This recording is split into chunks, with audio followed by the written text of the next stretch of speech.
Ramasamy, working as a college librarian at M.V. Muttaya Government Arts College for Women, Dindigul. I think you know Dindigul. Dindigul is a place where we have Kodaikanal and Palani in our area. It's closer to Madurai. Happy to take up this assignment on coaching classes for library science students. Indeed, it gives you a lot of happiness to meet you all, the young aspiring LAS professionals. Today, I would like to talk something about Unit 5, Knowledge Organization, on which already you had a couple of classes wherein the resource person might have introduced you various basic and fundamental principles, canons, and laws related to classification and cataloging.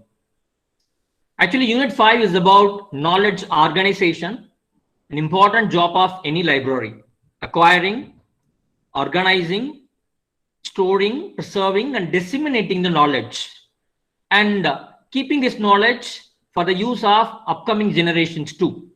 So how knowledge is organized, how knowledge is represented, how we are going to enable our users to get the knowledge which is embodied in various forms in libraries. Fine.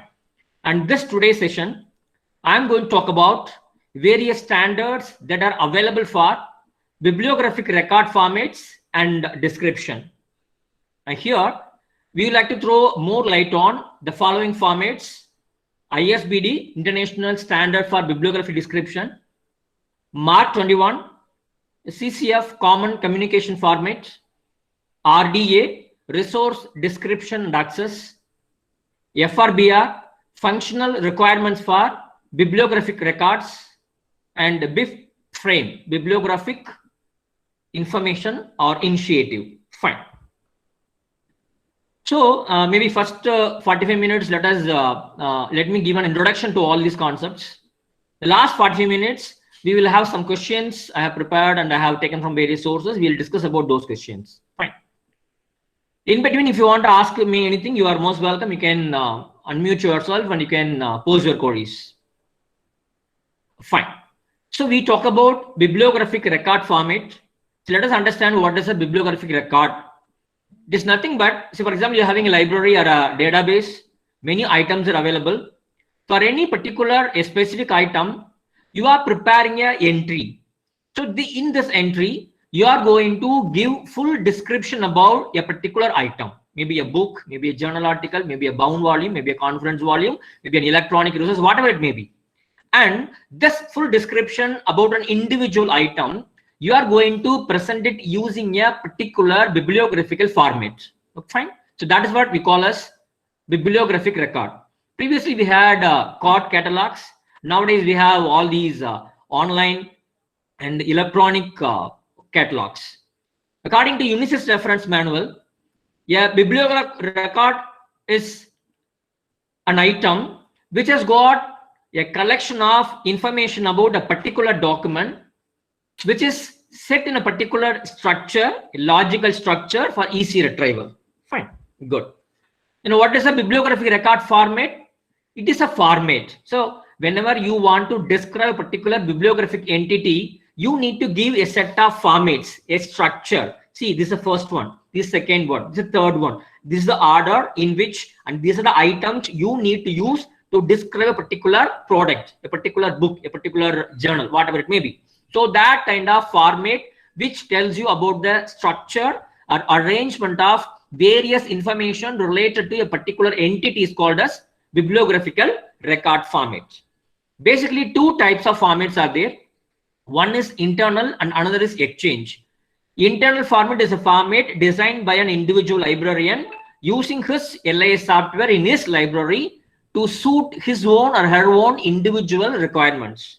This may not be in line with international standards. But when you talk about exchange or inter-exchange communication formats, these formats are to serve both the purposes. They will help you to prepare the bibliographical record entries in a very, very standardized format. And secondly, you would be able to share the bibliographic records between two libraries, to bibliographic agencies, or whatever it may be. Fine. So among the formats, the first one what we are going to see is ISBD, International Standard Bibliographic Description. You know very well. ICCP, International Conference on Cataloging Principles, held in 1961 at Paris. They talked about the need for standardization. And then in 1969, they had IMCE, International Meeting on Cataloging Experts, which was organized by EFLA. Then in 1971, they had organized a kind of a committee which submitted its report entitled as International Standard Bibliographical Description Monograph. Fine. But when they started introducing and using this particular ISBD-M, they had a lot of ambiguities, lot of problems. To solve all the problems, what they did was that they convened a conference in 1973. At the outcome of this conference, we had two documents, ISBD-M and ISBD-S. You know very well, ISBD-G, a general, which was meant for cataloging all different kinds of bibliographical formats, was released in 1975. In fact, ISBD-G was incorporated into AACR later. Fine. So you know this very well. ISBD, though it was started with the monograph, they had ISBD for many different kinds of library materials. We have ISBD-S for serials, which was later on renamed as ISBD for CR, continuing resources. CM for cartographic materials, PM for printed music, A for audio visual materials, CF for computer files. Later on, they renamed it as ISBD-ER, that is electronic resources. Then ISBD-NBM for non-book materials. Then ISBD-A antiquarian, the books which are older, which are very old books. Okay, to catalog those books, they got separate set of rules. Fine. Then ISBD-CF, CP. CP stands for component parts. For example, there is a book, edited book, it's got some 30 or 40 chapters. When you want to prepare a cataloging entry for each and every chapter available in an edited book, you can make use of these rules called ISBD-CP, component parts. Fine. And you know very well, ISBD-M-G, it has got 8 areas. You know this very well. Title and statement of responsibility area, edition area, material or type of resource specific area, publication, production, distribution area, physical description area, series area, note area, and resource identifier and the terms of availability. These are 8 areas. Fine. I'm sure you'll be familiar with all other areas. I just want to know, is there anybody who can tell me something about the third area, material or type of resource specific area? What kind of things we can include in this particular area, third area? Anyone?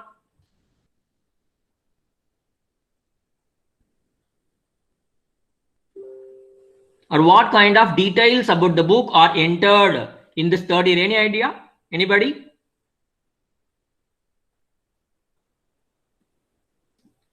I think no guess. Let me try. So third area, we are going to talk about either cartographic information, materials or mathematical modeling information, or musical notational information, or we talk about serial numbering system. So these 3 items are included in third area called material or type of resource specific area. Good. Then comes punctuation. In order to make these rules applicable in a machine background system, machine enabled system, they have introduced a lot of punctuations. For example, few I just mentioned. Parallel title is preceded by equal sign. Then before subtitle you have colon. Before the name of the publisher you have colon. Before the year of publication you have a comma.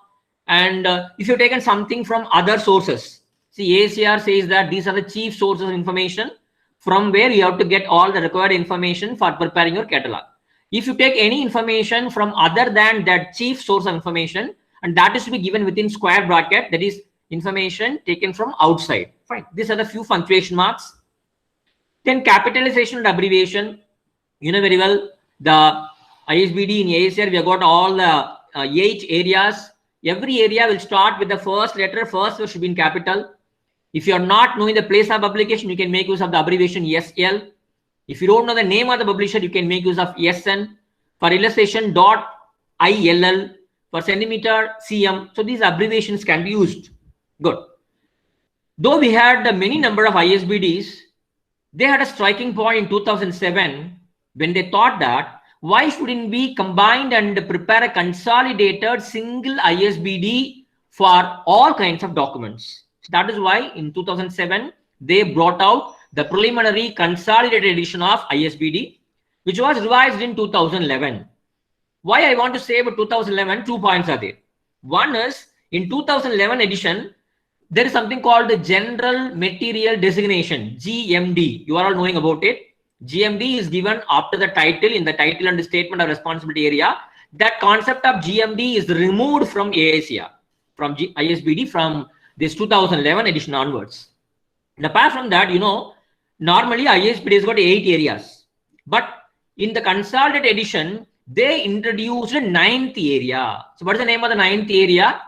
New area called 0, content form and media type area. So if anybody asks you, you have to say that now ISBD has got 9 areas, including area 0, which stands for content form and media type area. What about this area? This area has got 3 different kinds of information. One is content form, whether the resource what you are cataloging, whether it is a data set, it is an image, it is a dance, it is a music program, it is a sculpture, it is a toy, it is a book, or it is a oral history, it is a printed book, it is a e-book. Whether if you want to amplify the content form, you can use content qualification. You can say whether it is a still image or it is a moving image, whether it is a 2-dimensional image or 3-dimensional image. So these kinds of attributes can be added to content form. Then comes media type. You can say whether the content what you're cataloging is it audio one, electronic, or microform, whatever it may be. This is an example. So content within bracket content qualification colon media type. For example, you have got data set. It's a cartographic data set. It is in electronic form. Now I have got an image. Image is a moving image. It is a 2-dimensional image. It is a projected image. So this is the content form.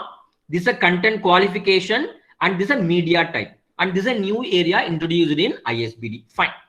Let us move to MARC, second format. You know, MARC stands for machine readable catalog.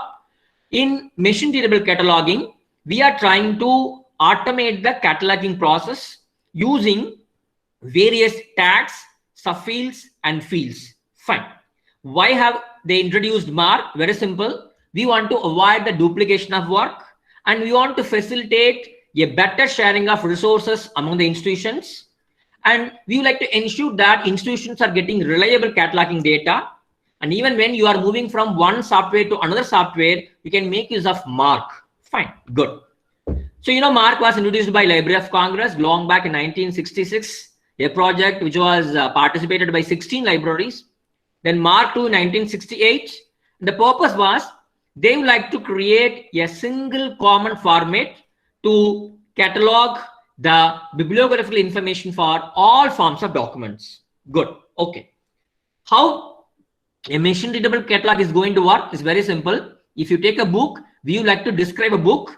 To describe a book, we need different elements: title, author, edition, place of publication, publisher, ISBN number, subject, keywords, summary, series. See, all these items are required. In MARC, all these items are called as fields.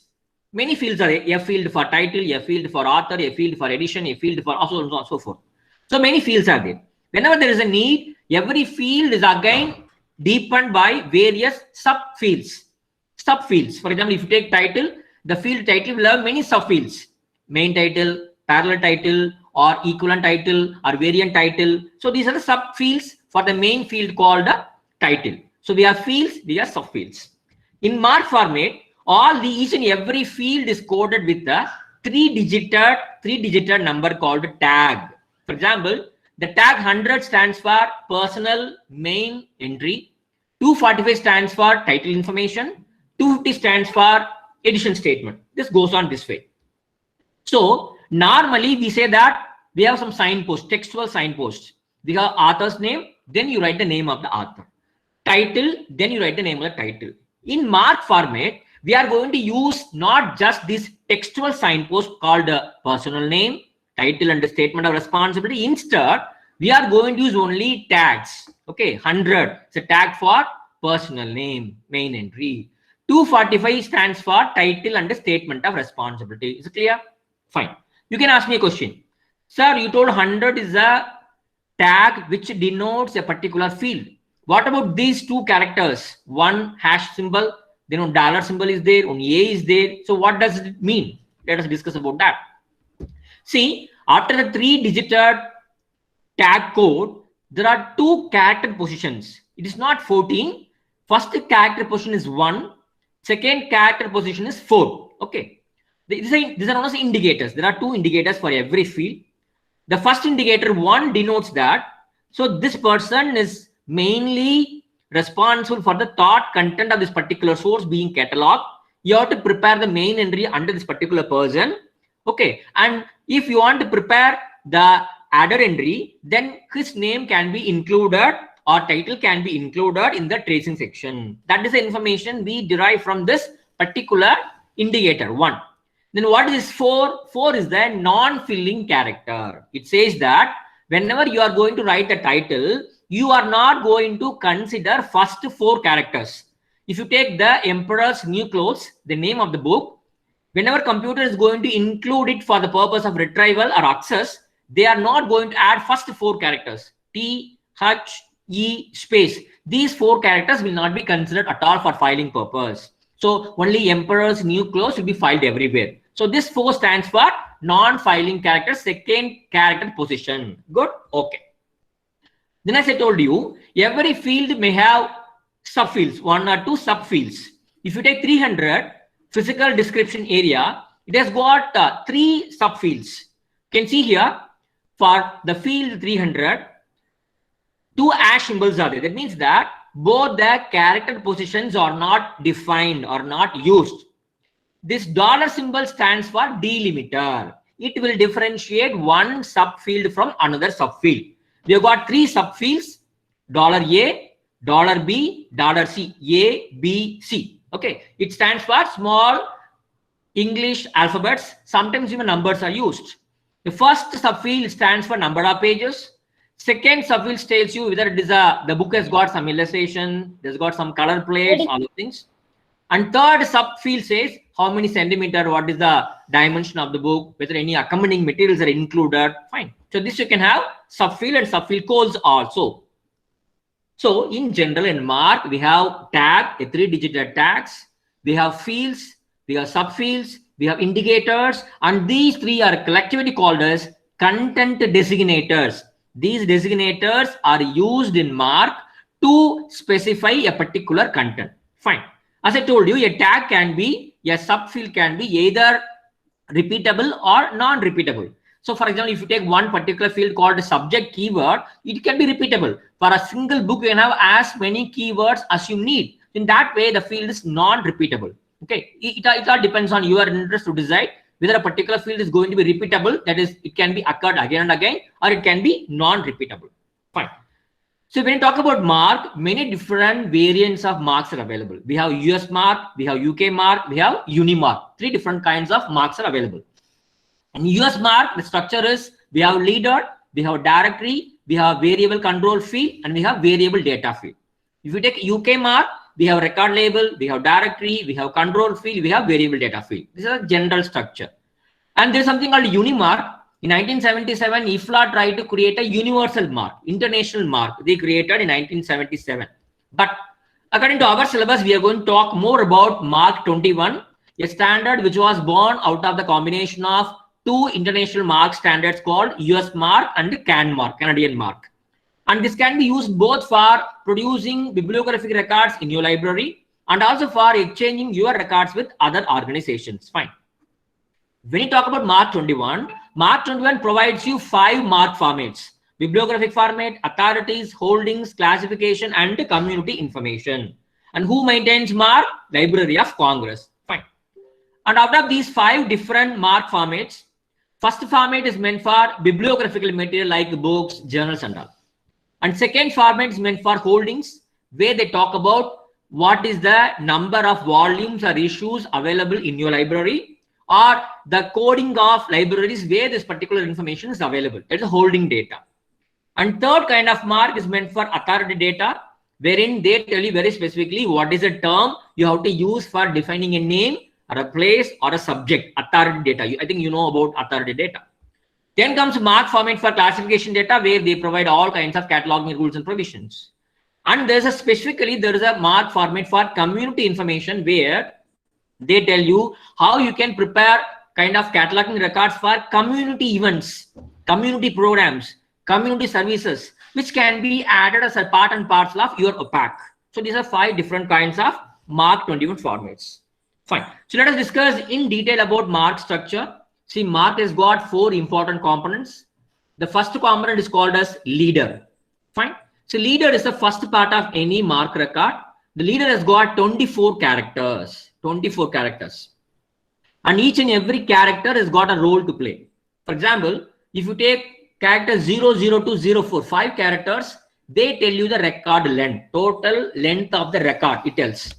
If you go to 5th character, it tells you what is the record status. Whether the record, what you are cataloging is a new one, or you are going to delete this record, or you are going to revise this record, whatever it may be.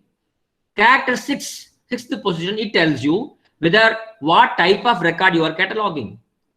7th character tells you what kind of bibliographic level of material you are cataloging, whether you are cataloging monograph or serial or collection or a subunit or an integrating source. In this way, each and every character is meant for denoting a particular concept. Fine. Here, I have used the word called integrating resource. Is there anyone who can tell me what is this integrating resource? Any guess from the participant student side? Integrating resource. What is about integrating resource? You can unmute yourself and you can speak out. Any students, any participant, please? Integration of different type of file format. Oh, very good. May I know your name? May I know your name? Anupama. Okay, thank you, Anupama, for the answer. Okay, thank you so much. Fine.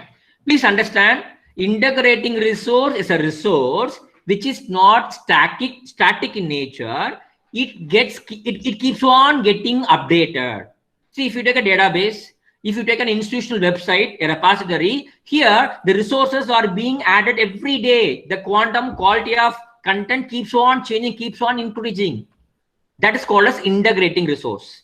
For example, the integrating resource can be either finite or can be continuing. Okay, a finite means, for example, if you take a website, see, I am creating a website for this particular class or a particular conference. That's all. Once the conference is over, then the entire website stops uploading new contents. That is known as finite integrating resource. But other databases, other websites which keep on updating themselves continuously with a lot of new information, they're all called continuing integrating resources. I think it's clear. Thank you for Anupama. Let me go to the second part of the Mark record. It is a directory. Directory is a very, very important part of any Mark record. Directory tells us what are the various tags available in our Mark record, what is the length of each and every tag, and at what character position each and every tag begins. So all these information are available in the directory. For example, here you can see here tag 001, length 20 characters, and tag 1, its value starts at 0000. It starts at 00.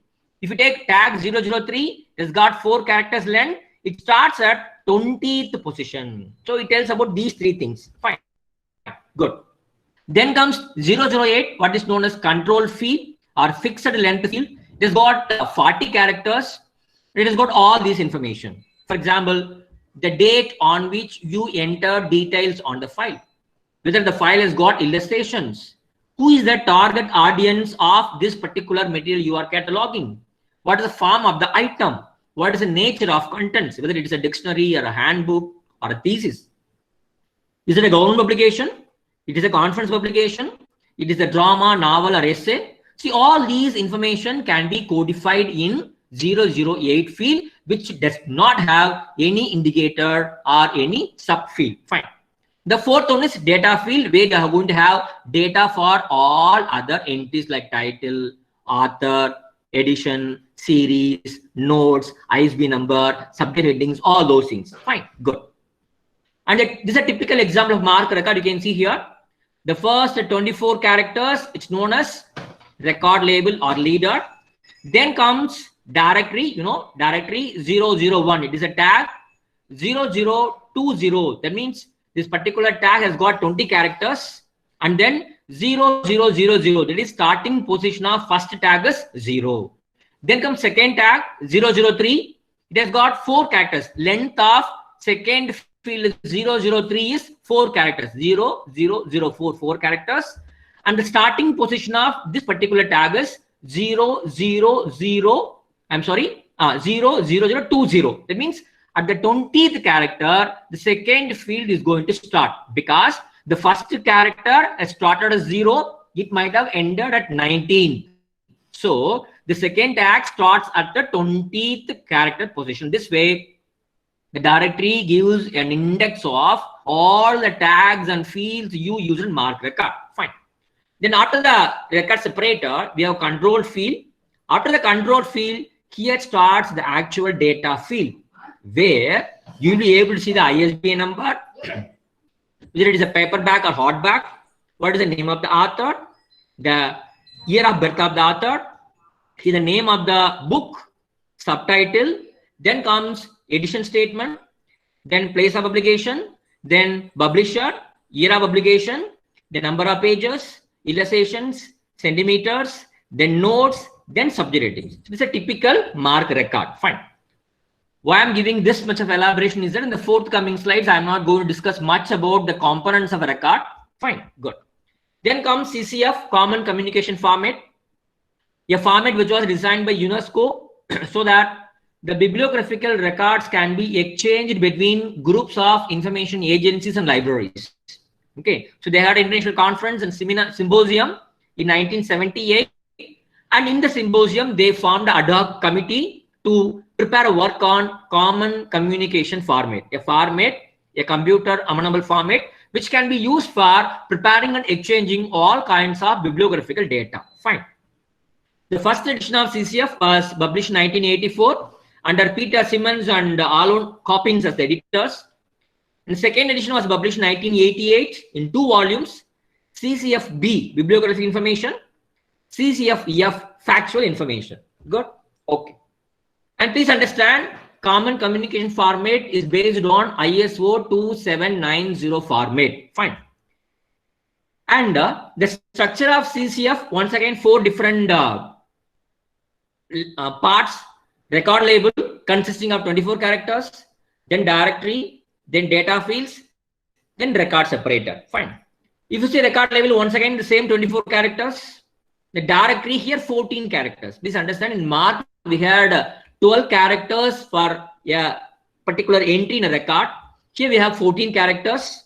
Then comes data fields, where we have indicator, subfields, field separator, and record separator. When one record is over, then a separator will be there.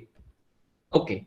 Here is the mark structure. I'm sorry, the picture is not very big enough for you all, but still I would like to see the slide. You can see here how CCF is structured. It's a label, first part of CCF record. It's got 24 characters. They have given what are the 24 characters. First 5 characters, they tell the record length. 6th character tells the record status. 7th character is blank. So all the 24 character rows are enhanced here, are shown here. And comes directory. If you take a directory will have multiple entries. One for author, one for title, multiple entries. So first entry, second entry, third entry, fourth entry. Every entry will have 14 characters. In mark, we had 12 characters. In CCF, we have 14 characters. Fine. At the end of the directory, we have field separator. Fine. And if you see one particular entry will have 3 tags, not one. These are 3 characters. I'm sorry, there's a mistake. 3 characters. Here, length of the particular field, starting position. Once that is over, we have 2 extra called segment identifier and occurrence identifier. Okay. Just like you have rounds and levels in classification, we have segments and occurrences. So you can have more than one segment for every field. Under each and every segment have more than one occurrence. Fine. Then comes data field, the actual place where we are going to give information about our cataloging particulars. This data field may have either single or more than one fields. So data field will have an indicator, identifier, and actual data. Identifier, actual data. You can have as many fields and subfields you have, and each and every data field will be ended with the field separator. This is the structure of CCF. Good? Okay. Then comes RDA. RDA stands for Resource Description and Access. please understand there is no more AACR 3. After AACR 2, they walked out and they brought out and they gave a new name for AACR 3. It's known as Resource Description Access, which was published in 2010. The particular standard was born out of International Conference on the Principles and Future Development of AACR, held in Toronto in 1997. The format was published by American Library Association, Canadian Library Association, and Chartered Institute of Library and Information Professionals. And if you want to get the instructions and guidelines on how you can make use of RDA, please make use of RDA Toolkit. Please understand, RDA Toolkit is nothing but a website which gives you the guidelines on how you can make use of RDA. Fine. And RDA is organized based on FRBR. Okay. See, AACR 2 was based on ISBD, but RDA is based on FRBR, Functional Requirements of Bibliographical Records. Fine. Okay. You can ask me, sir, we know what are the various elements, areas we had in ISBD or AACR. What are the various areas or elements you can see in RDA? Here is a list. We have title, statement of responsibility, edition statement, numbering of serials. For example, your library has got volume 1, issue 1, 1997 of Nature Journal. Then the volume is continuing. You are having the last issue. What you have is 2020 April. So beginning and ending of your volume number, issue number, year of the serials can be entered here. Then production statement, publication, place of publication, publisher's name, all those things. Then series statement. Okay. So there are some similarities. There are some differences. Some ideas were removed. Some ideas were given new name in RDA. See, in AACR, we had GMD, which was removed in AACR 2 Consolidated Second Edition 2010. In RDA, we have something called media type, carrier type, content type instead of GMD. In AACR, we had headings, but in RDA, we are going to call them as access points. In AACR, we had C reference entries. In RDA, we are going to have variant access points. In AACR, we had uniform title. In RDA, we are going to have preferred title. Good. Okay. Then the very important rule, which is removed in RDA, is that in AACR, we had followed rule of 3. If there are 3 authors for a record, we are going to give the names of all 3 authors. If more than 3, we can have yet all. Okay. If you have more than 3 authors, you have yet all. Fine. But in RDA, they say that you have to include all the authors' names. All the authors' names. There's no yet all business here. And in AACR, this square bracket GMD is there. But in RDA, GMD is removed. Fine. Good. I will just show you here the various elements about RDA, title proper, statement, place of publication, whatever you had seen in AACR or ISBD. And here's something like carrier type. We have carrier type, volume, media type, unmediated. What is unmediated? That means we don't have any role in the information. So once you start the machine will start, it will give the output. You don't have any kind of intervention in the product. Okay. Then content type, then work manifested, then creator, then author. So these are the fields found in RDA. Fine. Good. As I told you, RDA is based on FRBR, Functional Requirements for Bibliographical Records. Fine. What is this kind of FRBR? As I told you, FRBR is a successor of ISBD. Okay. FRBR is based on ER model, Entity Relationship Model. In fact, this model was published in 1998 by K.G. South. And see, what is this ER model? Please understand. Any ER model will have 3 components. They have got entities, items will be there. And these entities, the items will have a lot of properties or attributes or characteristics. So there are entities. There are some attributes or characteristics for these entities. And there is a relationship between either entities or these attributes or between entities and attributes. So this is what the entire ER model is all about. Fine. And FRBR talks about 3 groups of entities. 3 groups of entities. First group consists of work, expression, manifestation, and item, WEMI. Second group consists of person, family, and corporate body. And third group is about subjects. Fine. Good. So in FRBR, we talk about three different kinds of relationship. One is equivalence relationship. For example, there is a book, okay, and you take a 10 Xerox copies of the book and you keep in the library. Or same copy of 10 books are purchased and kept in the library. Same book is reprinted after 2 years. Okay, same book is available in microfilm format. This is all equivalent relationship. Fine. Then comes derivative relationship. See, there is a book. People read the book. After reading the book, based on their understanding of the content of the book, they go for second edition, revised edition, enlarged edition. They go for next version. They translate the book into some other language. They prepare a digest. They adapt the original content and they prepare a new content. So these are all derivative relationship. The original book and the adapted book, translated book will have derivative relationship. Fine. And third is descriptive relationship. See, you take a book, you go through the book, and after reading the book, you criticize. You write a criticism work on another book. So original book is there, your criticism book is available. So what kind of relationship is existing between these two items? Descriptive relationship. Fine, I think it's clear to you. In FRBR, we talk about users, how the users are going to search and retrieve the records both from traditional catalogs and from online catalogs and national databases. Okay, and what are the 4 steps the users have to undertake? There are 4 steps. FISO: find, identify, select, and obtain. 4 stages are there. A typical normal searching process. What is find? You go to a system, you have information need, you convert your information need into a query, and you place the query, get the answer. That is a find command. Then identify. Once you give a query, the information retrieval system will give you a lot of results. You have to see whether you are getting what you actually expected from the system. Okay, I have got some 100 items, what I wanted. Second step, identify. Third step, select. After going through 100 items, what you need, you're going to choose any particular item based on the content. So I want only PDF file. I want only HTML file. I want only one chapter. I want only PPT file. So you have to select a particular individual item you need. Then obtain. Obtain means you have to find out if it is available in the library, you go to library, you borrow it. If it is available in some other library, you can ask for interlibrary loan. If it is available in the electronic format, open access mode, you can download. Otherwise, you have to pay money and purchase it. So these are the 4 steps involved in this FRBR facilitation process. Good. Then, along with the FRBR, they have released some more entity model items.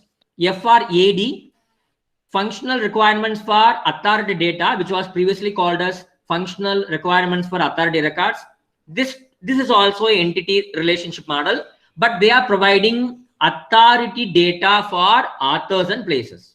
FRSAD, functional requirements for subject authority data. They also have an entity relationship model where they are providing you authority data on subjects, name of the subjects. Then FRNAR, functional requirements and numbering of authority records, how to number the authority records. Fine. These are the related models of FRBR. Fine. Good. The last format which we would like to discuss today is BibFrame. This is a new one, offshoot one, which was introduced officially in 2011, called the Bibliographic Framework Initiative, which was conceived by Library of Congress, joining hands with a professional computer company called Xavier. And what the purpose was that they wanted to replace MARC. They have come to understanding that MARC is very old. MARC is not able to play a vital role in establishing links with various online data where libraries are working in the network central. So what they want to do is that they want to, either you want to create a new data, your own library data, or you want to convert your data, they want to convert your data into a linked data. So they want to make your data as a linked data. What is a linked data? Just like you go to a website, some highlighted items will be there. If you click it, you'll be taken to some other website. So you'll be moving from one place to another. In the same way, if somebody comes to our library, they are checking our library record. For example, there is an author's name. If they click on the author's name, they should be able to get some information about the author, linked data. See, you have cataloged a particular journal article. If they click that particular article, if that particular article is available in the open access mode, then they will be and they should be able to download that particular article directly from a cataloging record. So that kind of linked data environment we are planning to introduce in libraries. That is why BibFrame was introduced. Fine. So we have BibFrame 1 and BibFrame 2. In BibFrame 1, we had 4 entities. They are calling these entities as classes. What are the classes? Works, instances, authorities, and annotation. Work is the intellectual output content of the particular person. Instance means this particular intellectual work will take the form of a particular item, a single book, something like that. And the single book will have a publisher, published at a particular place, to a particular format. Fine. Authorities. Annotation means a particular work may have a review. A review of a particular book is called as annotation. The same way, a particular book which is available in a particular library is also called as annotation from the point of view of BibFrame.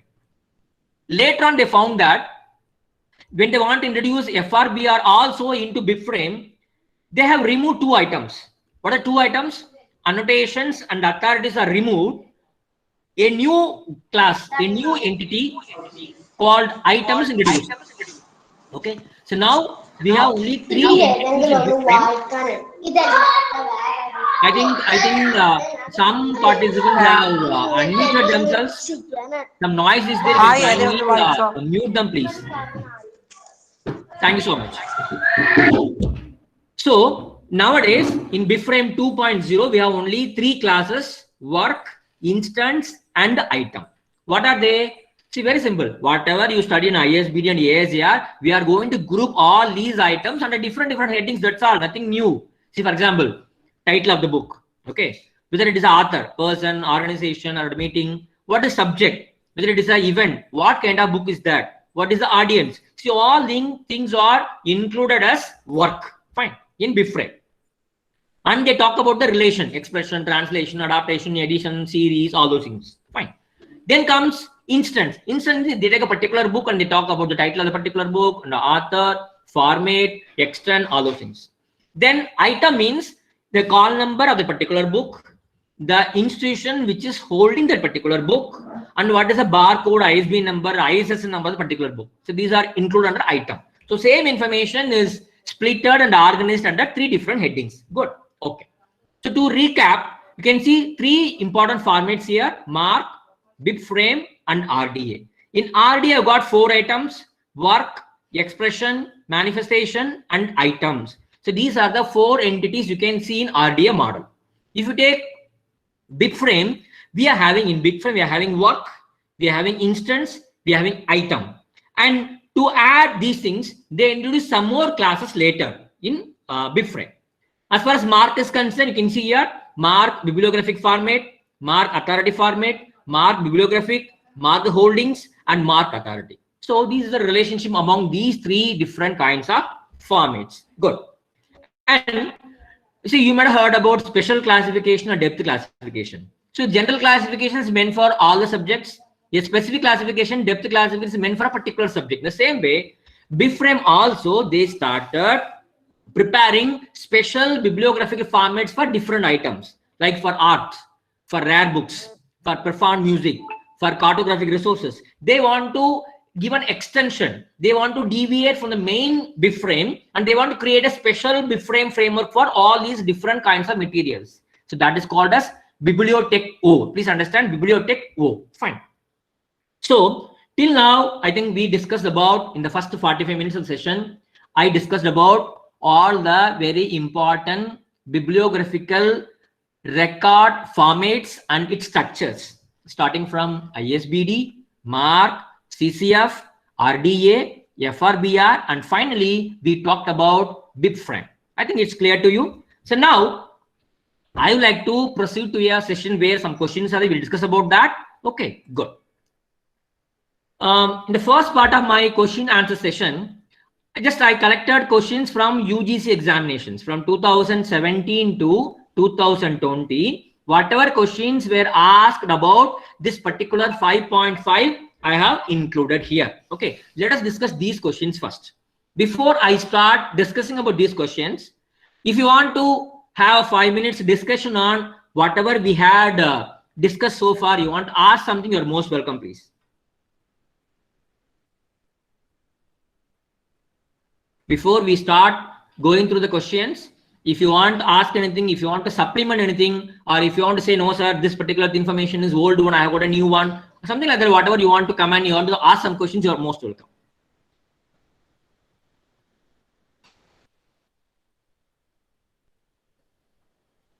Anyone? Okay. Maybe once question and session is going on, I think you'll be able to get clarification on most of the doubts. Fine. Say January 2017 question. A sequence of title and statement of responsibility area from the following. You can see what is the first you have to write the title proper, then you have to write GMD, then parallel title, then statement of responsibility. This is the order you have to follow. Okay. So GMD is to be placed immediately after title proper, before the parallel title in square bracket. Please understand GMD. Okay, fine. Second question, matching question. These are the marked fields and these are the entities they represent. Okay, very simple. 100 stands for main entry personal name. 100 stands for main entry personal name. 110 stands for corporate name. 111 stands for meeting name, conference name, seminar name, symposium name. 130 stands for uniform title. Okay, is there any idea about this uniform title? See, what is this uniform title in cataloging? Anybody can guess? What is this uniform title? Anybody? Any guess?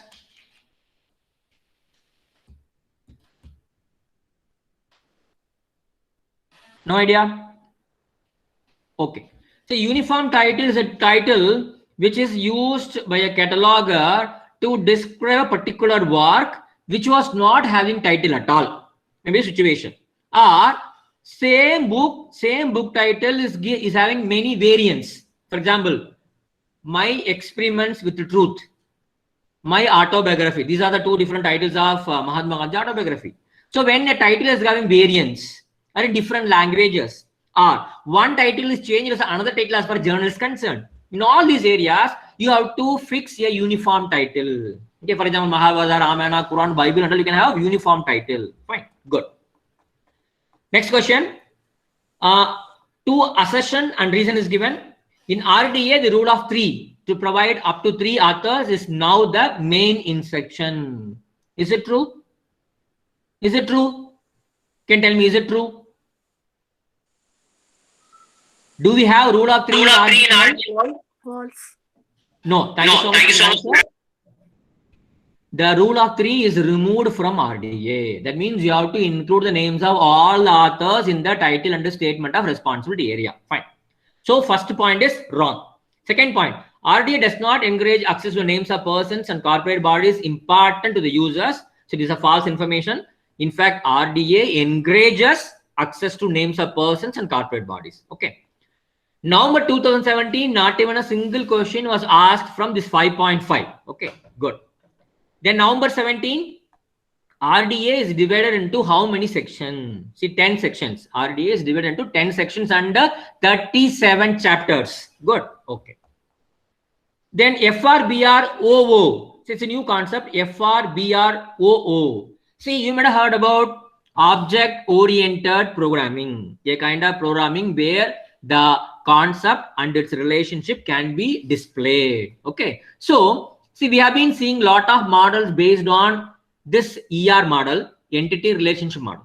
So they want to try the same thing on an object-oriented environment. See, there is no change in the elements. There is no change in the tags or fields. All those things are work expression. There's no change. But the presentation, they want to make it in the object-oriented environment. So they tried something called FRBROR, object-oriented formalism.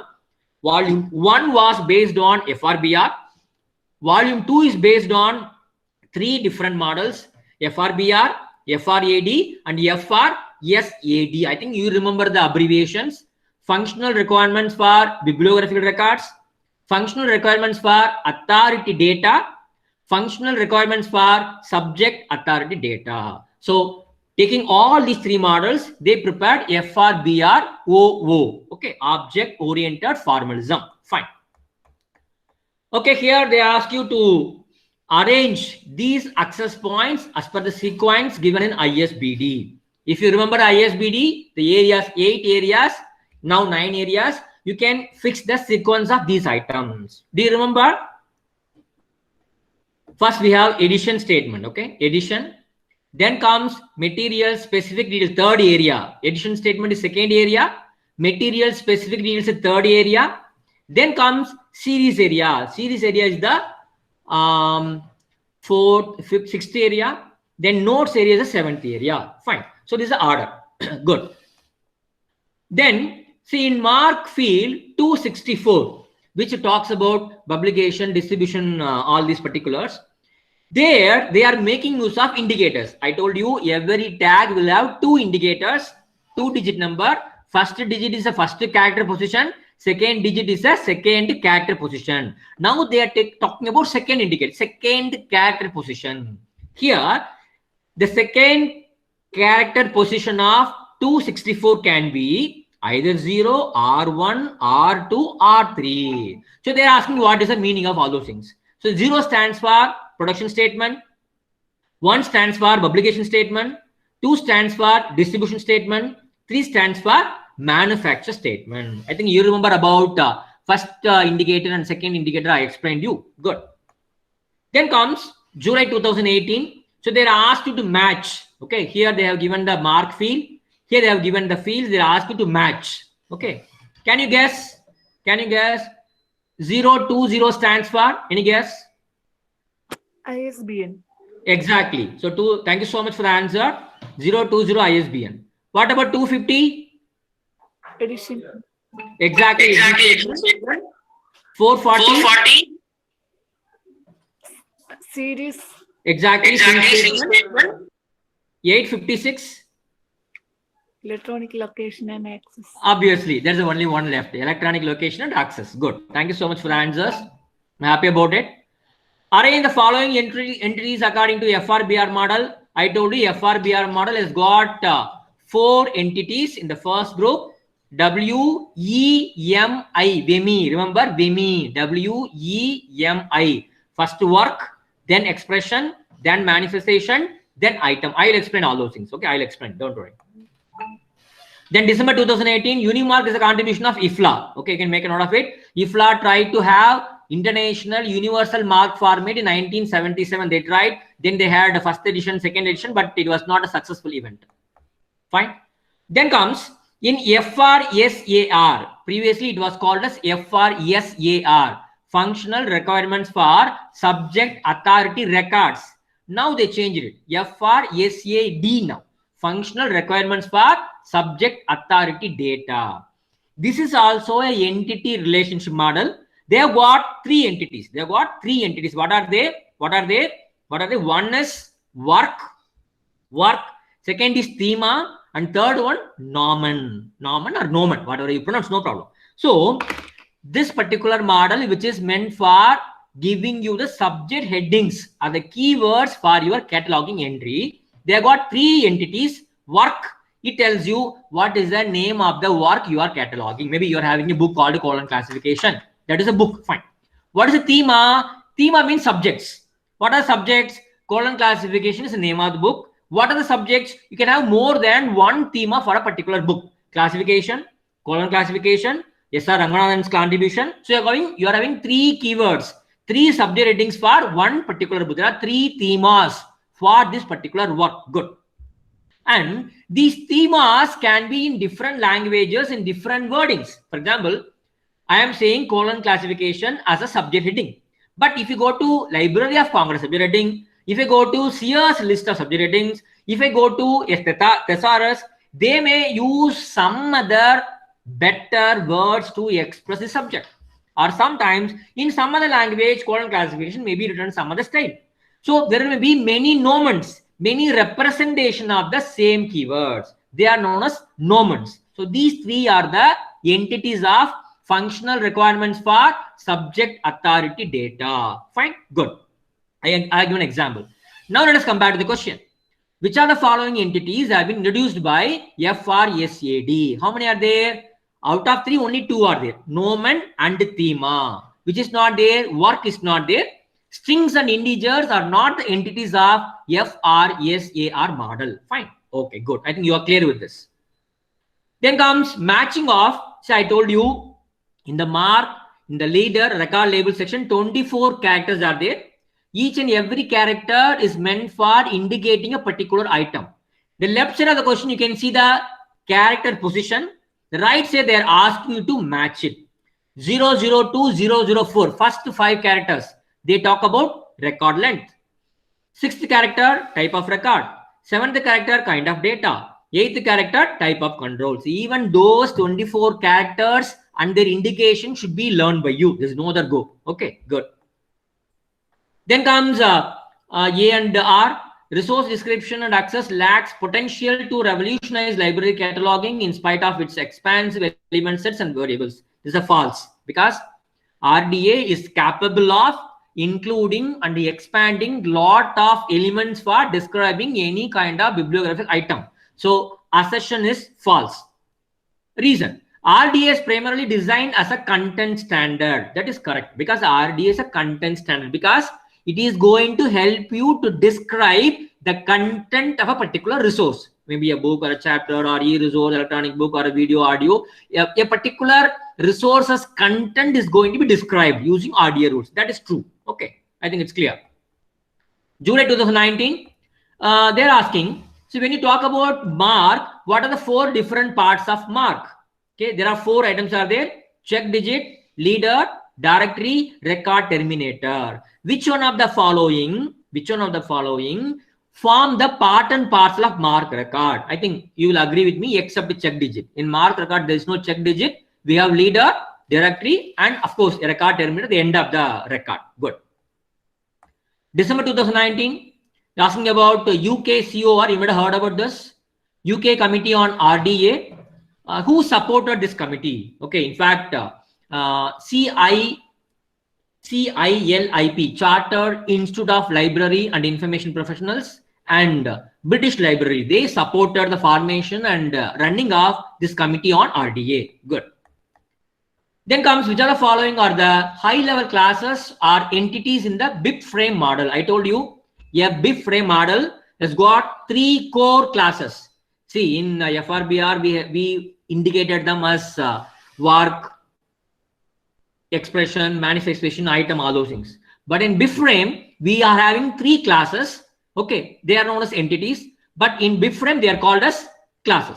How many classes are there? 3 classes. What are they? One is work, then instance, then item. Author is not a part and parcel of high-level classes or entities included in BibFrame model. There's got only 3: work, instance, and item. Okay, I think you're clear, as I told you.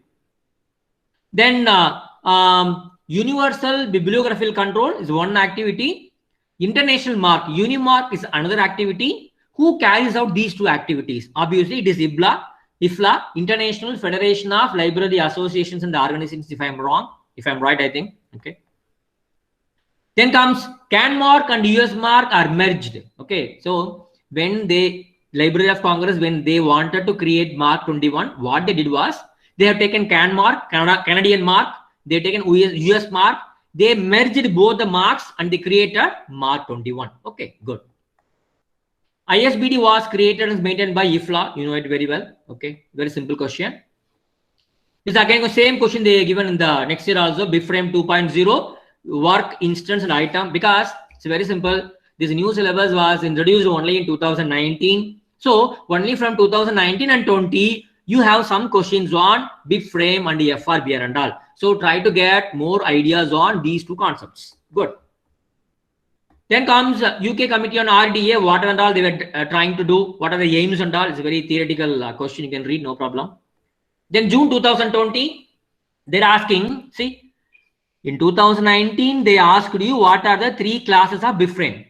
In 2020, they're asking, apart from those 3 core classes, they added 3 more classes in BibFrame 2. What are those newly added additional key elements? What are they? One is agents, then events, then subjects. See, already we have three classes. What are they? Work, instance, item. Here we are going to have three more key elements for those core classes. Agents means organizations or authors, editors, illustrators, all those people. Events means occurrences. For example, you are conducting a national conference, you record the entire national conference, the recording becomes the content. Fine. Then subjects, whether the book is about economics or library science or mathematics, with subjects. Okay, good. Then comes again, they have come to FR-SID model. Here, so I told you in FA-SRD model, again we are having three entities. I think you remember what are they? Work, thema, and nomen. These three are the entities of FR-SID model. In FR-SID model, they talk about the relationship that exists between or among these three items. What kinds of relationship may be there? Maybe associative relationship. Okay, you might have heard about a hierarchical relationship. Then India is there. Inside India, Kerala is there. That is a hierarchical relationship. Fine, good. Birds, then parrots. This is a hierarchical relationship. What is associative relationship? There is a relationship between two items, but the relationship is not hierarchical. But they always happen together. There is a cause, there is an effect. There is an action, there is a product. There is a raw material, there is a product. There is a field of study, there is an object study. So these are all happening together, but they are not hierarchical. So we say it belongs to associative relationship. Then comes instant relationship. The relationship between a common noun and a proper noun. So what is a common? For example, virus. Virus is a common noun. What are the proper nouns? We have many viruses. Trojan virus is there. I love you virus is there. So these are the proper nouns. The relationship that exists between common noun and proper noun is called as instance relationship.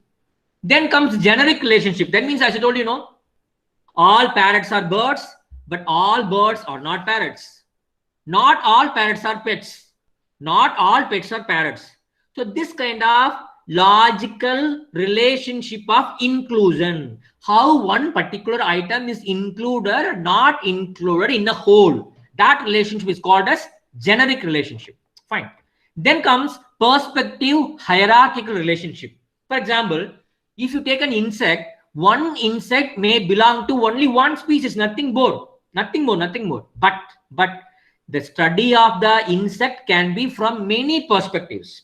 You can study insect from a taxonomy classification point of view, or maybe from agriculture point of view, or as a disease carrier, or as a food material, or as a control technology. So there are different perspectives in this hierarchy. That's why it's known as perspective hierarchical relationship.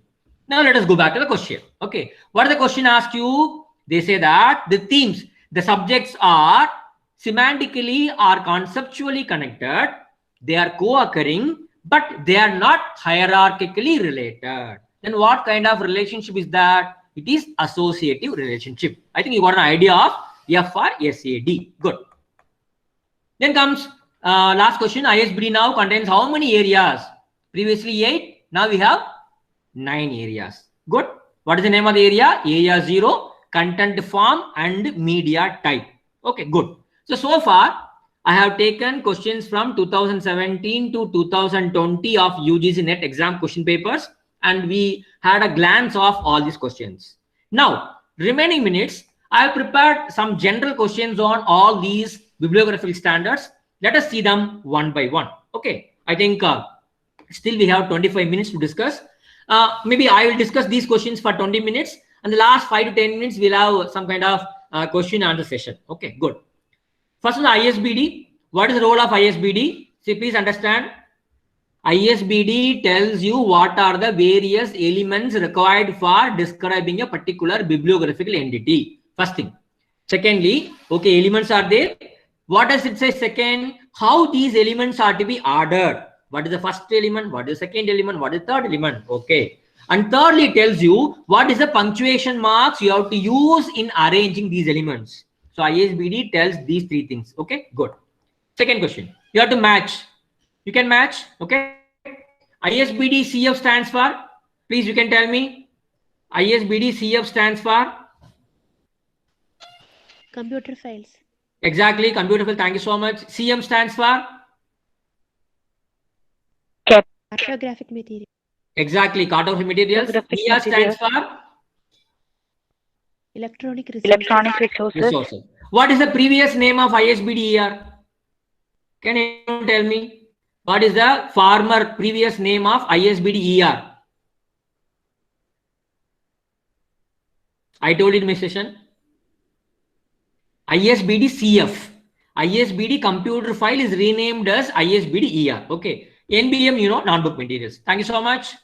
Then see here a different kind of question. So they are asking you when these formats were revised, not originally formed, when they were revised. You know very well that ISBD G was released in 1975. That may be in your memory, but you may not be remembering when this particular ISBD was revised. So please understand when these formats were revised, please make a note of these revision works. Okay, then. And I told you about consolidated edition of ISBD. See, we had many ISBDs for many different kinds of resources. So they want to prepare one single ISBD for describing all materials. First edition was published in 2007, second edition 2011. Only in the second edition, we removed what is that? GMD was removed and area 0 was introduced. You know that. Okay. Then a question comes here. Where is GMD included? General material designation is included in the first area. Title and statement of responsibility area. After the title, we are adding it in the square bracket. Good. Then, see, ISBD prescribes punctuations marks for placing various records. Good. Various fields. What is the punctuation mark for? For title. When you are going to write the author's name after writing the title, what is the punctuation mark? Space, diagonal slash, and space. Okay. For example, after writing the name of the book, you have a space, diagonal slash, space, and then you can write the name of the author. This is a punctuation mark. Okay, good. And what is the purpose of this square bracket in ISBD? That means that ISBD means square bracket means one is GMD is written there. Otherwise, if you are taking any information from outside the cheap source of information prescribed by ACR, then you have to enclose that outsourced information in square brackets. I think you are clear with that. Okay, this you can try. GMD, you know, general material designation. Okay, and see, GMD is given after the title. It is going to be in square bracket, and they are mentioning about the characterization of type of the material you are cataloging. For that, they are making use of abbreviations. To denote the book, they are using the GMD called text. That means if you are cataloging a book, in your cataloging entry, after writing the name of the book, in square bracket, you will type text. That is a GMD for that particular book. Okay. If the book is both a multimedia book, both text and audio you can use multimedia or kit. If you are cataloging an ebook, you have to write electronic resource in square bracket after the title. If you are cataloging a material which is meant for visually challenged people, then you can write in square bracket large print or you can write tactile. Good. I think it's clear to you. Now let us talk about Mark 21. In 1960s, it was developed by a person called Henry Avram. You know that. Mark 21 is a combination of US Mark and CAN Mark. Already told you. And what are the various Mark 21 communication formats? I told you about 5 different Mark formats. I think remember, bibliographic, authority, holdings, classification, community. 5 different Mark communication formats are available. Good. What about the tags? The tags are signposts. Every tag will have 3-digit code and every tag denotes a particular field. Okay, good. How many character positions follow the tag codes in Mark 21? 2 character positions. I told you, no? After a 3-digit code, we have 2 character positions for indicated digits. There are 2 positions. Good. In 14 character positions, what is the meaning of second character position placed after the field 245 titles? I told you, 4 stands for non-filing characters. They will not take first 4 characters for the purpose of filing, indexing, or retrieving. Good. Okay. This is a question for you. A subfield code consists of what? I told you in Mark, we have a field code, we have a subfield. In subfield, what things may be there? A delimiter and a lowercase letter, a delimiter, uppercase letter, a delimiter, a number, a delimiter, and two numbers. What are the possibilities? Can anybody guess? Do you remember that? Subfield code. I told you, no, $A, $B, $C. Do you remember? For physical description, that dollar is a delimiter. Delimiter is compulsory, okay, in the subfield code, followed by either a lowercase English alphabet or a number. Both are permitted in ISBD. Mark can use it, no problem. Okay, then comes. And as I told you, each and every field is repeatable. If you want, you can repeat. And each and every field, subfield also can be repeated as you like. Absolute no problem. Fine.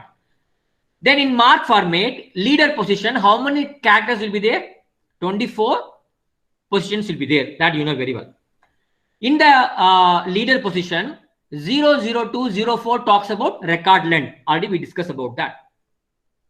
And in mark format, what does this mean? If you get a number like this, what does it mean?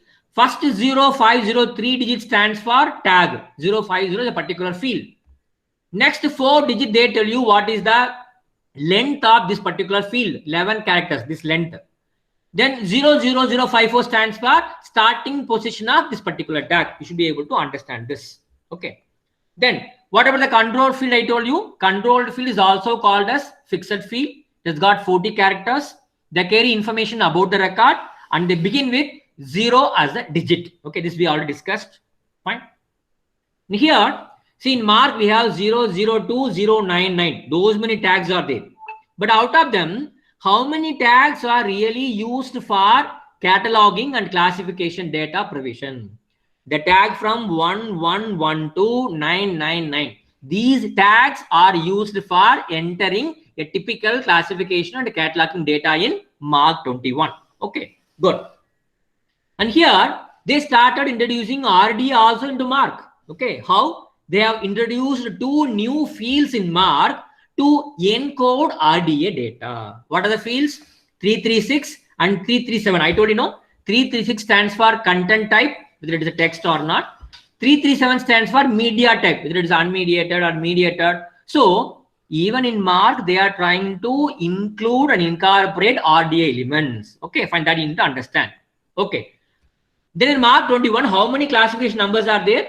They include both Library of Congress number and Dewey Decimal Classification number. No other classification number is included in mark 21 format. Good. Then what is mark XML? You know about XML?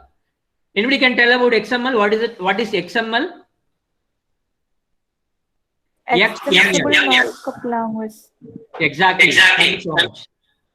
Extended markup language. So this is a new language that is meant for the present semantic World Wide Web, where you can go and create all kinds of links from one data to another data.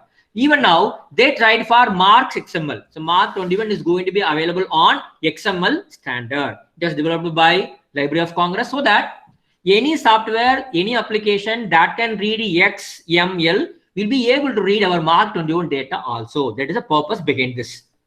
Let us talk about CCF.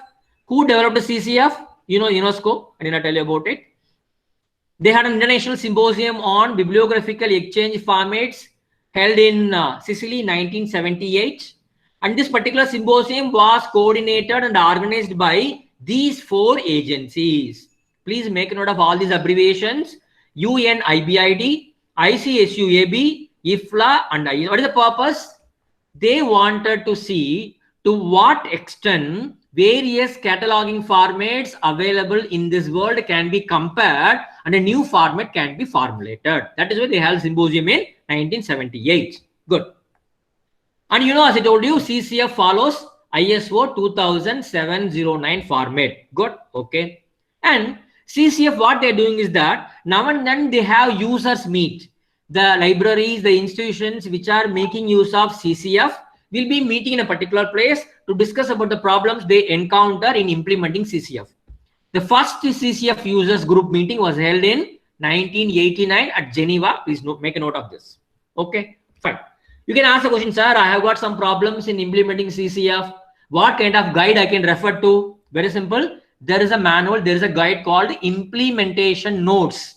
These implementation notes will guide you on how you can implement CCF in your own local library computer software. They will tell you. Fine. Who publishes these implementation notes? None other than UNESCO. Okay, the creator of CCF. Good. Now, what are the four major parts of CCF? Same like ISO, record label, directory, data fields, and record separator. I had shown you. Fine. And here also they're asking in the record label, the first part of CCF, 24 characters. What do they indicate? First 5 characters record, 5th character record status, 7th character bibliographic level, whether it is meant for first level, second level, third level, 3 levels are there. 10 stands for subfield identifier length. Character 20 stands for length of data field. So these are the nowadays they started asking such kind of questions. So you need to familiarize yourself with even these positions and the indications, please. Okay, fine.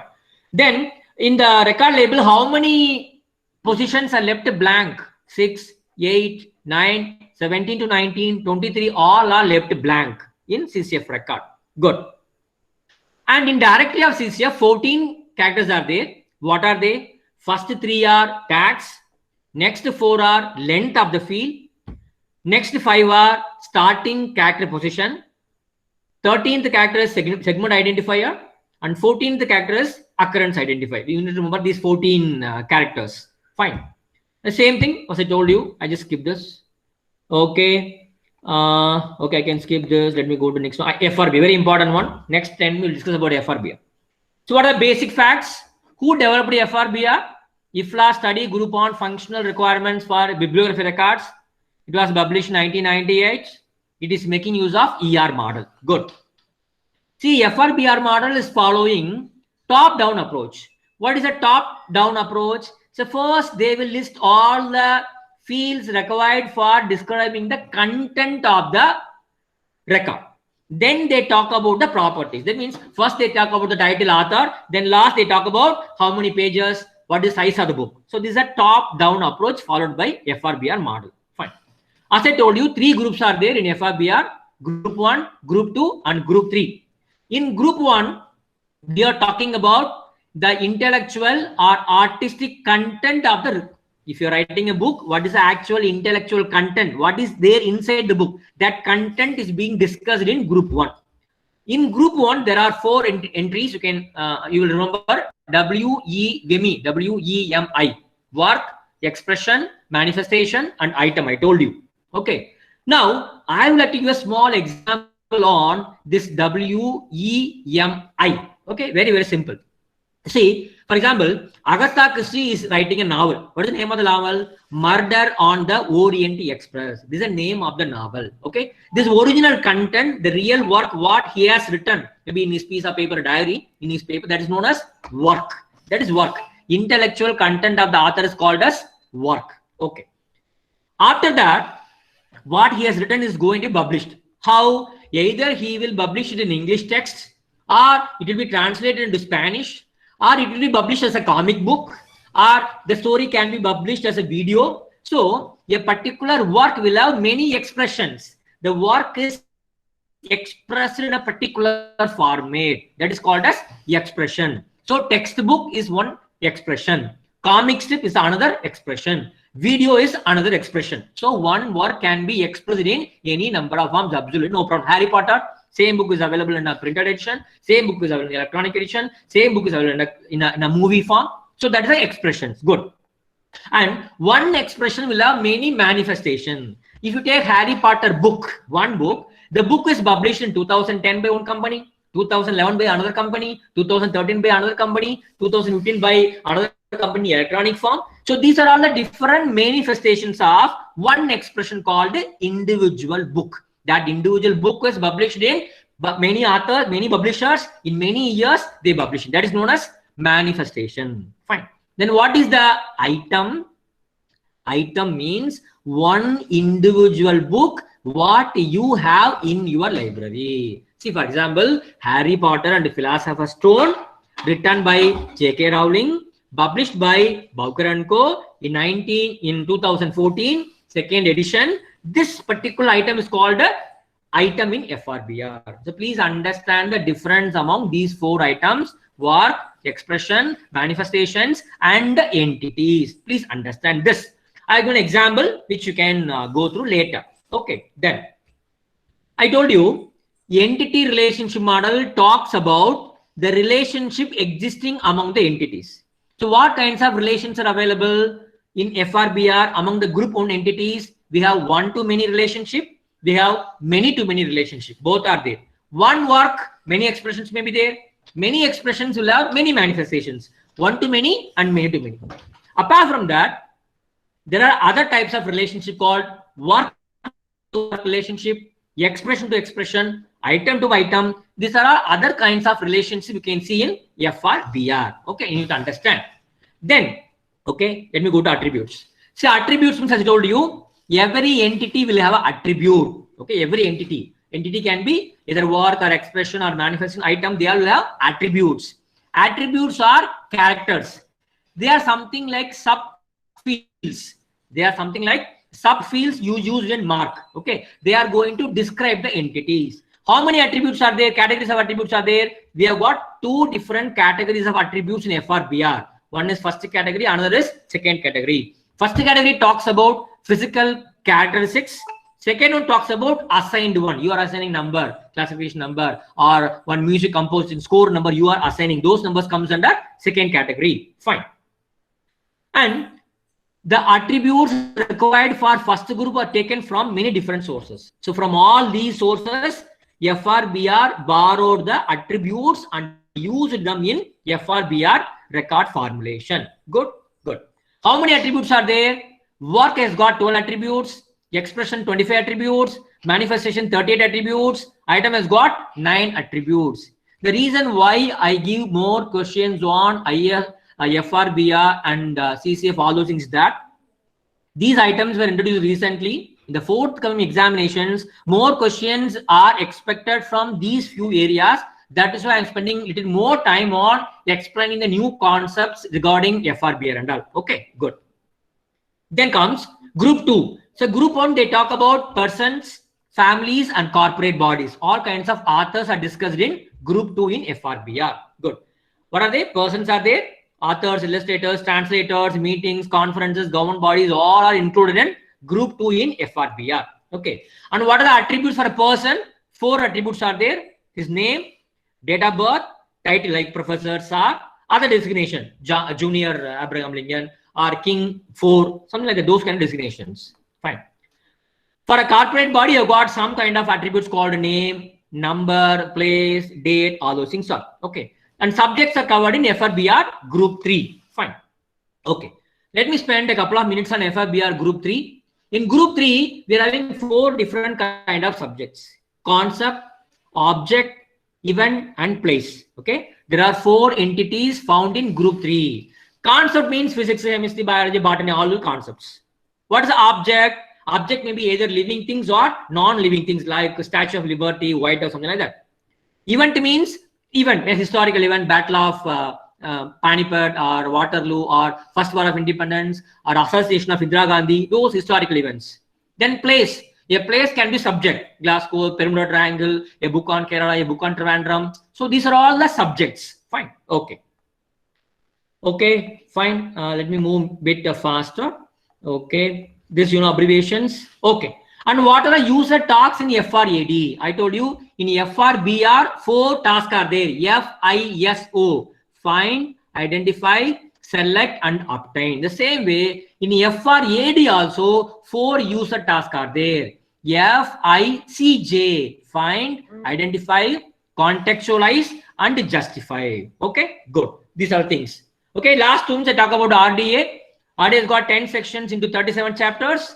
RDA is published by ALA, CLA, and Facet Publishing. LCPCCPS, please remember this abbreviation. Library of Congress, Program for Cooperative Cataloging Policy Statements. Whatever policy they have on cooperative cataloging, they publish statements. Okay. And who is responsible for maintaining RDA? RDA Steering Committee. Okay. What about the RDA instructions? Where are they available? In a website called RDA Toolkit. Okay. And GMT elements are removed in RDA and they are called as CMC, content, media, and carrier type. I told you 336, 337, and 338, 3 fields. Okay. And who created RDA Toolkit? All these people together, they created RDA Toolkit website. Fine. BibFrame is based on linked data technique. Please understand, BibFrame is created especially for introducing linked data techniques in library cataloging. It's got 3 core classes: work, instance, and item. Out of 3, work is having the highest level of abstraction. Okay, fine. I think this is okay. I think some more questions are there. They are self-explanatory, which you can read. Okay. So, for 5 to 10 minutes, we'll have a discussion. If you want to ask any questions, you can ask me. I'll be trying to answer. If I don't know the answer, maybe in the next class when I meet you on Friday, I will bring answers for your queries. Or if you're not having any queries, I will be going through remaining 3 or 4 pages of questions on BibFrame. Okay, choice is yours. Please go ahead with the questions, please.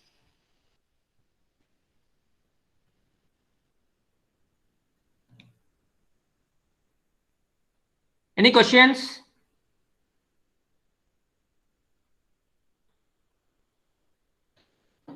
Yes, please. No, sir, no questions. Okay. Then anybody? Or would you like me to go through the remaining few pages also, explaining remaining questions? Yes, sir. Okay, thank you for this answer. Sorry, sir. Thank you so much. So in BibFrame, I told you 3 items are there. One is work, then instance, then item. These are the core classes. In BibFrame, we are calling them as classes, not as entities. In FRBR, we are calling them as entities. In BibFrame, we call them as classes. Okay. What is a work? Work means a conceptual essence. The intellectual content is called as work. Okay. Very clear. What is the instance? Instance means a particular published item. If, for example, a book written by maybe a particular student, maybe an author. A book published by a particular author, by a particular company, in a particular year, in a particular format, that is called as item. Okay, be very clear. So in instance, you will get publisher, place of publication, data publication, format. All these things are collectively called as instance of a particular work. Okay, good. Then comes in item. What are you going to say? Item is a very, very specific book what you have in your library. Physical. I am having the book on shelf 4, row 4, 5th book.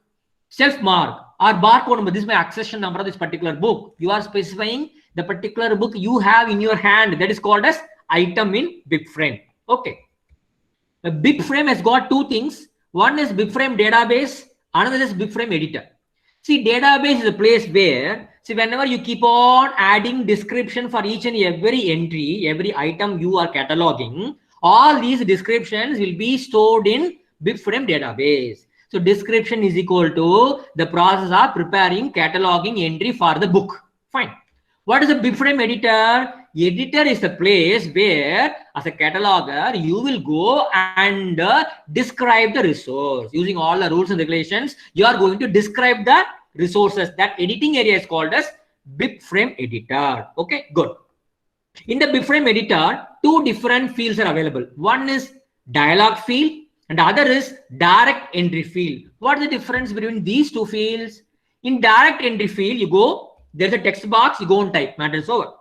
But in dialog field, there will be a button. Click the button, you will get a screen with 2 or more than 3 spaces for entering data.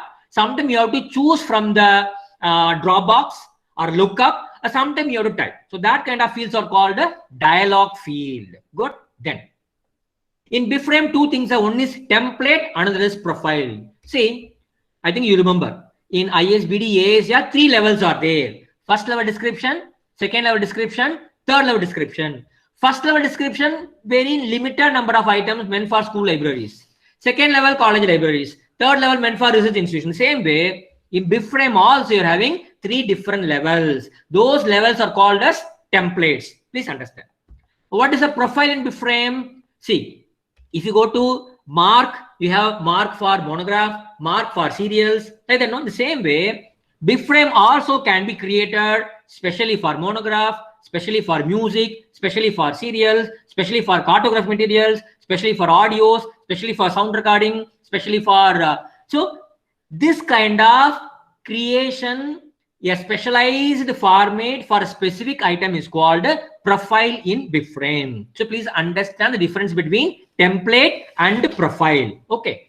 What is the description BibFrame? Description is the process of cataloging the item that you have with you. That is called, the process of cataloging is called as description in BibFrame. Please understand.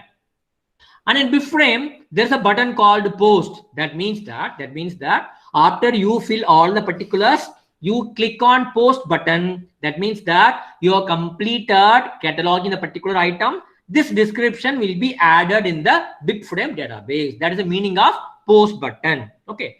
What are fields in BibFrame? As far as BibFrame is concerned, fields are nothing but, so you have a template. In the template, lot of spaces will be there for entering data. Those spaces, separate spaces, are called as fields in BibFrame. Okay. I come to the last slide. Last slide. See, what are the classes and properties in BibFrame vocabulary? So I told you BibFrame is having a concept called classes. These classes will have attributes. Okay. What are the attributes? I have given you what are the various attributes. Classes and attributes. In the FRBR model, we have entities and attributes. In BibFrame, we are having classes and attributes or properties. In Mark, we have field and subfield. Okay, that is the analogy of these two concepts. The last question. BibFrame is expressed in RDF. Please understand. Resource Description and Framework. This is the latest language on semantic web. Using RDF, we are going to design the BibFrame cataloging record. Fine. Yes. That's about the questions I have from my side. And from your side, if you want to ask any question, or you want to supplement the presentation, or you want to say that, sir, this particular aspect is not covered in today's class, you can come with material on those concepts in next class. Any such kind of suggestions, you are most welcome. Maybe for a couple of minutes. Anjuna, any comments, any questions, Anjuna M? Okay, Anupama Naveen, you want to ask anything? I give some comments. Anupama. No questions, sir. It was really nice presentation. Okay, thank you. Got lot of thank you so information. much. Okay, I was in Kerala for some years. From 1997 to for around 9.5 years, I was in Kerala. കോട്ടയത്തിൽ ഉണ്ടായിരുന്ന അവിടെ news print നഗറില. പിന്നെ അത് കഴിഞ്ഞിട്ട് അവിടെ നിന്ന് transfer ആയി എറണാകുളം പോയി. അവിടെ കൊച്ചിൻ INS ദ്രോണാചാര്യ അവിടെ ഒരു 4 വർഷം ജോലിയായിരുന്നു. സോ എനിക്ക് കുറച്ചൊക്കെ മലയാളം അറിയാം കേട്ടോ. സോ എന്തെങ്കിലും മലയാളത്തിൽ ചോദിക്കുകയാണെങ്കിൽ ചോദിക്കാം. No problem. I will be trying to get your things. Sir, I studied in Dronacharya, sir. Oh, Sarika, which year? Sir, 2003. 2003. I think 2003. I think I was there in INS Dronacharya. No. Sir, I was still 10, sir, 1 to 10. Okay. Fine. Who was a librarian there that time? Sir, that I forgot, sir. Nobody remembers librarians, no? So many years now. Thank you. I'm happy to see my student, older student. Good. Thank you. Okay. Ramya? So it was a nice class. It was a nice class, sir. Oh, thank you so much for your comments. Thank you so much. This will motivate me to prepare better for next class also. Yes, sir. Thank you, sir. Ramya, Sajid, any question, any clarification, something? Ramya, Parjo. Sir, I have doubt. FRBR in the first year established the year doubt under sir. FRBR first established year. Okay, when FRBR first introduced? Yes. Okay. Super question. Any other question? No, sir. Okay, thank you for the question. I think you are very keen and you are observing my presentations. I'm happy about it. Okay. Okay. So let me just see, because I don't remember the exact year when FRBR was introduced. 1998. The final report of FRBR was published in 1998 by KG Saur. SAUR. 1998. Okay, Ramya? Okay, sir. Thank you.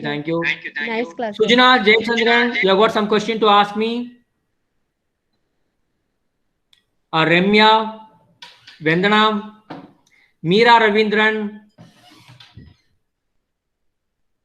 maybe Liji, Divya, Jiji Shine. Any other question?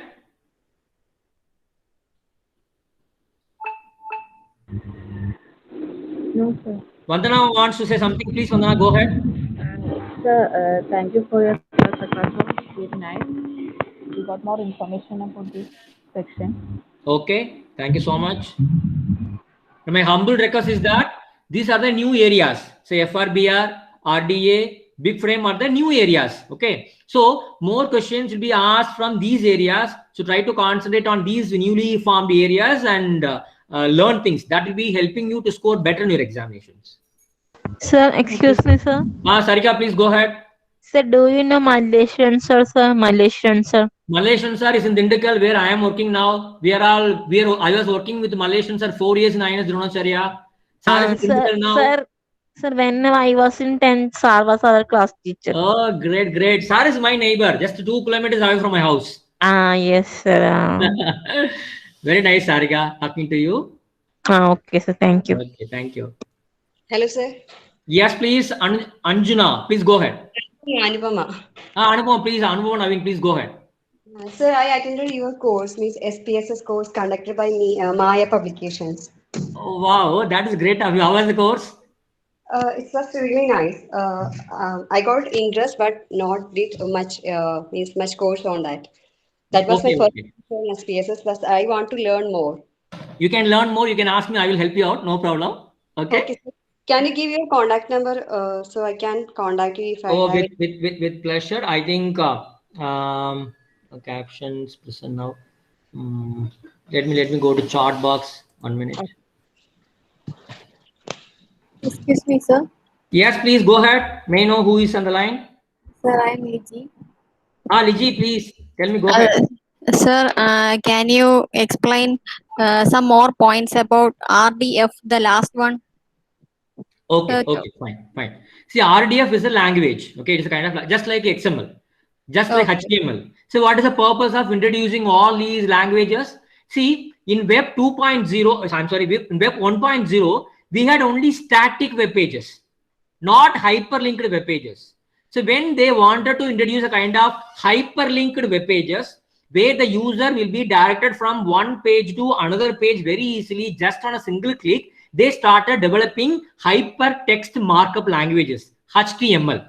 After some time, they found that HTML language was not so good in the fast growing world. So they refined HTML and they introduced XML, extensible or extended markup language. RDF is the resource description framework, is the latest concept in the language of XML. RDF is also a kind of XML language that will help you to create a kind of hyperlink structure. Fine? Yeah, thank you, sir. Thank you. For example, you are preparing a library record in your library, okay? You are creating library record. In your library record, you mention about the article. You are creating a catalog card for a journal article. But you feel that the same article, full PDF version is available in the open access platform.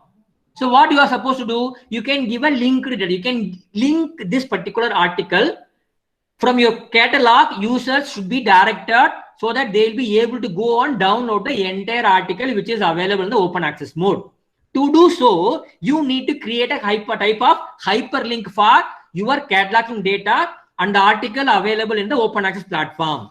In that case, you have to make use of any XML program like RDF to create a hyperlink between these two concepts. Is it clear, Anjuna? Oh, I'm sorry, Liji, is it clear? Oh, yes, sir. Okay, yes, thank you, Liji. Thank you for your question. I'm happy about it because many participants are coming forward with the questions. I'm thankful to all of you. Maybe we'll take only one more question, last question, if anything is there. The last question of the day.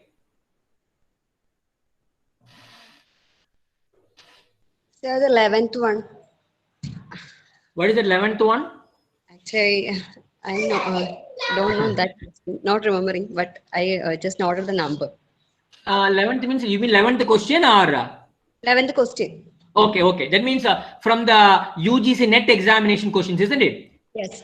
Okay. Let me go to question number 11. 1 minute. Question number 11. They talk about FRSAD, isn't it? Your question is about that, no? FRSAD. Is your question about FRSAD, that nomen, thema, strings, integers? Yes, sir. Okay. Please understand. See, in FRSAD, we are going to prepare an authority data for subjects, because same subject may be expressed by different people in different ways.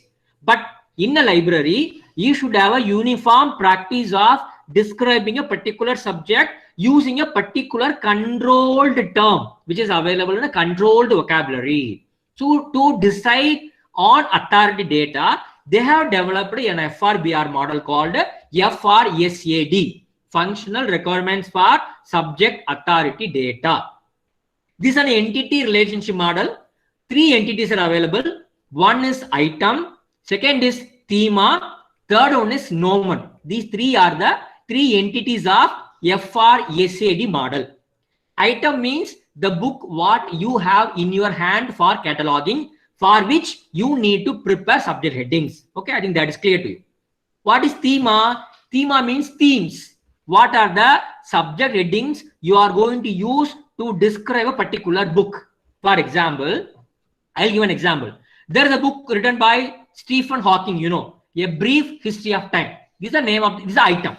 For this particular item, you can have as many themes as you want. For example, cosmology, space and time, unification of physics, black holes, Big Bang, history of time, universe. See, these many keywords, these many themes can be made available for this particular book in your hand.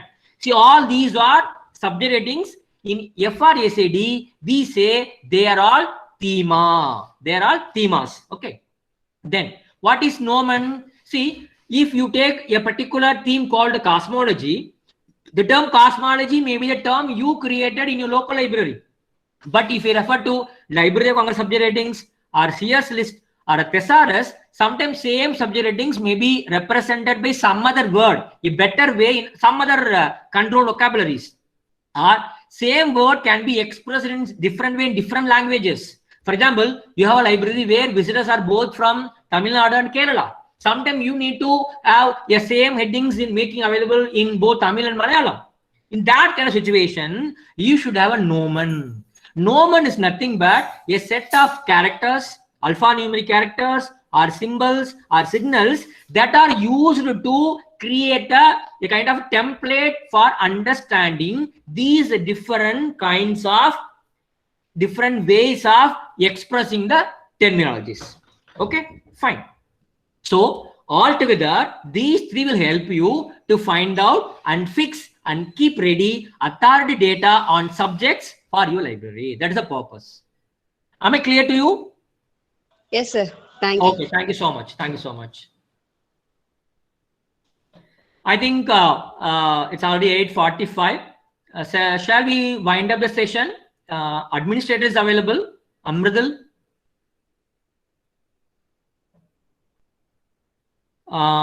Administrator is there. Okay, thank you so much for your patient listening and being very interactive with me during the course of time. Thank you so much. Let us Thank meet you, sir. on another day.